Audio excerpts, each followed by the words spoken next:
Како последица на климатските промени и драстичниот распон на температурите од минус 15 до плюс 15 целзиусови степени, уште во средината на јануари се најавуваат опасности од одредените реки и поплави. Синоптичарите среде зима регистрираат топење на снегот, а деновиве се најавуваат и побилни врнежи од дожд и снег. Таквата ситуација го запали алармот кај одговорните во државата, при што се активирани кризните штабови за будно следење на состојбата и превентивно действување. Иако хидролошката состојба се проценува како стабилна, сепак можни се непријатни изненадувања од природата. Токму затоа во водостопанство Брегалница будно ги следат дотоците на реките во регионот и ги регистрираат промените по основ на врнежи и топење на снегот. Во Калиманци во моментот влегуваат по 7 кубици вода во секунда, што е вообичаено за овој период од годината.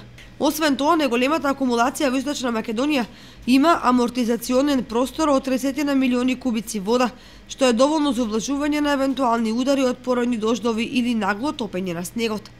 За градот Кочани од аспект на зголемен доток и закана за поплави, позначена е Кочанска река, бидејќи вештачкото езеро Градче има мала акумулациона моќ, што значи дека брзо се полни и доаѓа до прелив. Воденовиве околу Божик од преливната рампа истекуваа по 5 кубици вода во секунда, што значи толков бил и дотокот од мала и голема река.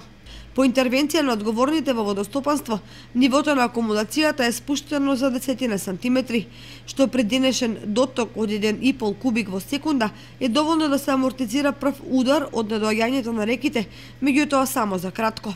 Инаку тоа што нивото на водата во Кочанска река која деновиве е нешто поголемо од вообичаеното, се должи на испуштањето на вода од темелниот испуст и тоа по 1,5 кубни метри во секунда, со цел да се зголеми амортизациониот простор за уште десетина сантиметри.